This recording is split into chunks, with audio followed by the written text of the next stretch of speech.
दोस्तों क्या जानते हैं दुनिया का सबसे बड़ा एयरपोर्ट कहाँ है? एरिया इतना है कि समझ आएगा पूरा मुंबई शहर।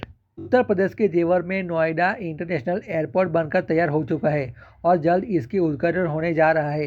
नोएडा एयरपोर्ट एशिया का सबसे बड़ा और दुनिया का चौथा सबसे बड़ा एयरपोर्ट है, जो 6200 हेक्टेयर लगभग 15,320 एकड़ क्षेत्र में फैला है।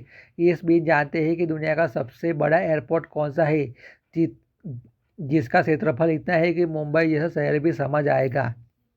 दुनिया का सबसे बड़ा एयरपोर्ट उत्तर प्रदेश के जेवर में नोएडा इंटरनेशनल एयरपोर्ट बनकर तैयार हो चुका है और जल्द इसका उद्घाटन होने जा रहा है।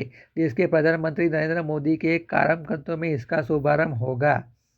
Noida international airport Noida international airport Asia का सबसे बड़ा और दुनिया का चौथा सबसे बड़ा एयरपोर्ट है, जो 6200 हेक्टेयर लगभग 15,320 एकड़ क्षेत्र में फैला हुआ है। इस बीच जानते हैं कि दुनिया का सबसे बड़ा एयरपोर्ट कौन सा है, जिसका क्षेत्रफल इतना है कि मुंबई जैसा शहर भी समा जाएगा।